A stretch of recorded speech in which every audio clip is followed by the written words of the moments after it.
Você sabe qual a diferença entre inspiração e revelação?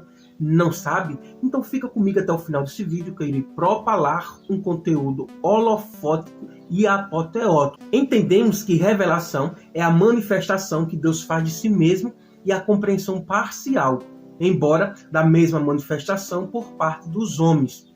Este modo de definir a revelação acentua que o que se revela é o próprio Deus e não apenas alguma coisa a respeito de Deus.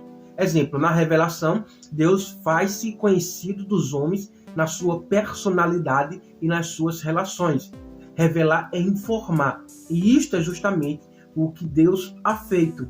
Fez conhecidos os seus caminhos a Moisés e os seus feitos aos filhos de Israel, como vemos em Salmos 103, verso 7.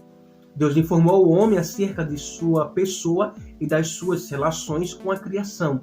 Não nos esqueçamos de que o centro de toda a revelação é a pessoa de Deus. Jesus frisou bem esta verdade quando disse que veio revelar o Pai. Quem me vê a mim, vê o Pai. A revelação não tem por fim simplesmente informar o homem acerca de Deus, mas também descobrir Deus ao homem. Deus quer que o homem o conheça. Daí a razão de ele se revelar.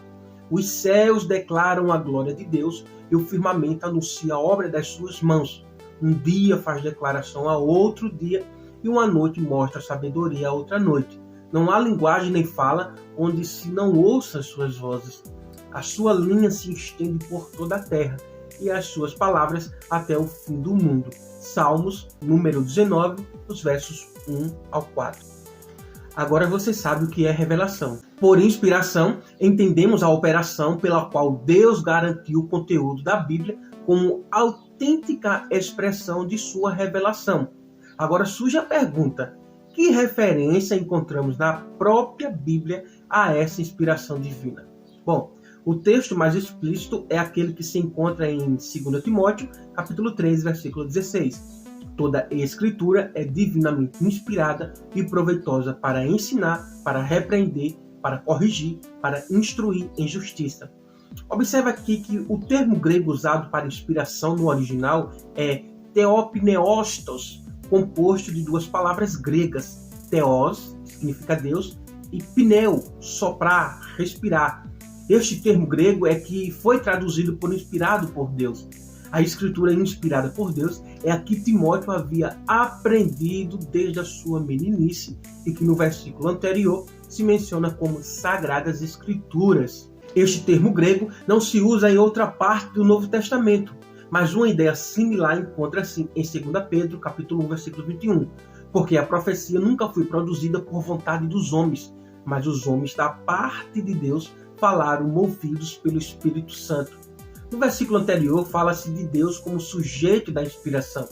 No segundo, em 2 Pedro, fala-se mais especificamente do Espírito Santo nesta mesma função. E embora aqui o termo grego seja o particípio ferômenos, de um verbo que, entre outros significados, tem o de ocasionar, causar, trabalhar, os dois versículos têm o mesmo sentido. O apóstolo Paulo se contenta em expressar claramente este grande fato, que é a base e a garantia de todas as revelações divinas, mas não expõe nem justifica nenhum sistema humano sobre o modo, a natureza, a extensão da inspiração, tampouco sobre a parte de Deus e do homem nas composições das Escrituras. A exegese não pode ir mais longe, e isso devemos obedecer. Tudo mais pertence apenas à dogmática. Assim é, mas por amor à verdade, devemos dizer que, para o apóstolo Paulo, seu Antigo Testamento era a palavra de Deus, sem nenhuma outra consideração. E deve-se ter isto em mente quando se quer refletir centesiosamente sobre a natureza